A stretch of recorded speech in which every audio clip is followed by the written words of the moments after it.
Hello and welcome to my channel. I have another question today, and the question is, what does the Bible say about sons? Son in the Bible is used in several different ways, but it always refers to a relationship or affiliation. In Hebrew it is Ben, which means son of my right, Benjamin, which means son of my right hand. In Aramaic Bar, and in Greek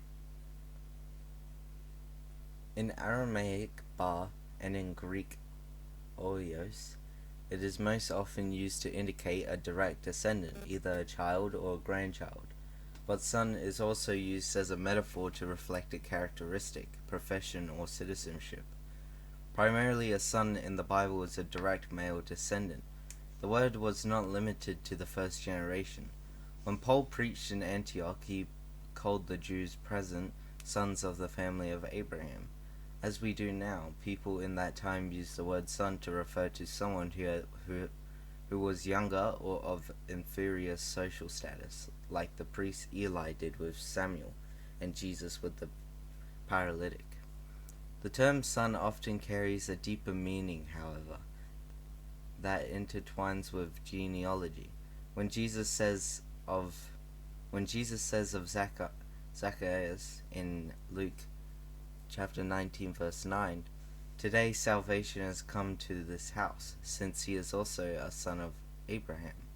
Jesus didn't just mean that Zacchaeus was a Jew, a direct descendant of Abraham. He meant that Zacchaeus had faith. Galatians chapter 3 verse 7 elaborates, "Know then that it is those of faith who are the sons of Abraham." Zacchaeus was a son of Abraham because he took part in the Abrahamic covenant, which included accepting the blessing of Christ. And in Matthew chapter 1 verse 1, when Jesus was identified as the son of David, the son of Abraham, the terms don't just mean that Jesus was directly descended from David and Abraham, which he was. In both cases, to be a son means to follow in someone's footpath.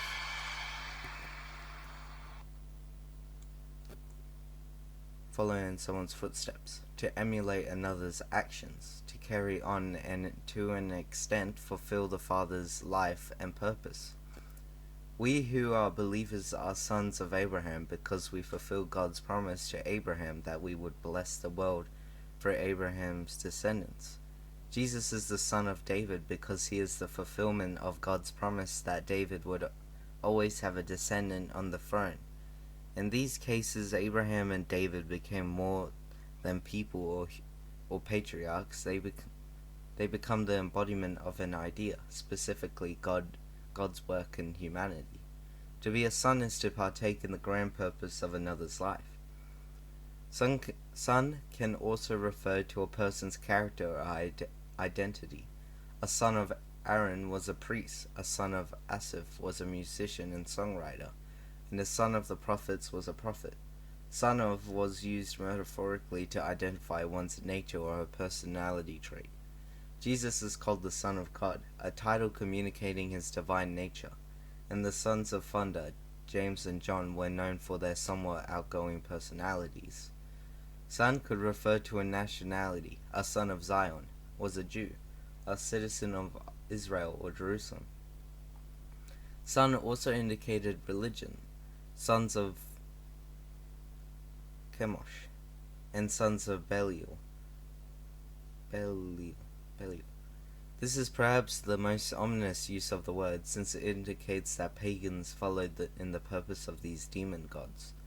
So to be a son is to be closely related to and allied with a person, place, or characteristic. This is true for biological sons as well. Genesis chapter 5 verse 3 identifies Seth as Adam's biological son, but more so a son in his own likeness, after his image. When Rebekah and Isaac had twins, Isaac identified more with Esau, while Rebekah loved Jacob. To be a son in Israel in Jesus' day was to be an extension and representative of the parents, particularly the father.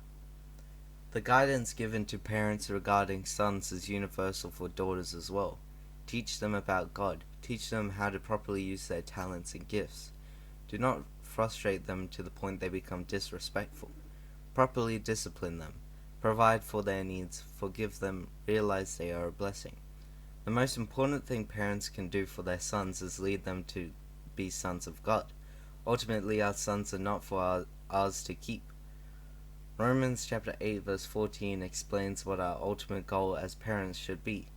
For all who are led by the Spirit of God are sons of God. Our son may inherit our eyes, our height, or our love for the outdoors, but the greatest thing he can inherit is our faith and our understanding and our standing as sons of God. And because you are sons, God has sent the Spirit of His Son into our hearts, crying, Abba, Father. When they are born again, they become more than our sons. They become our brothers. Thank you for listening to this question, and I'll see you next time.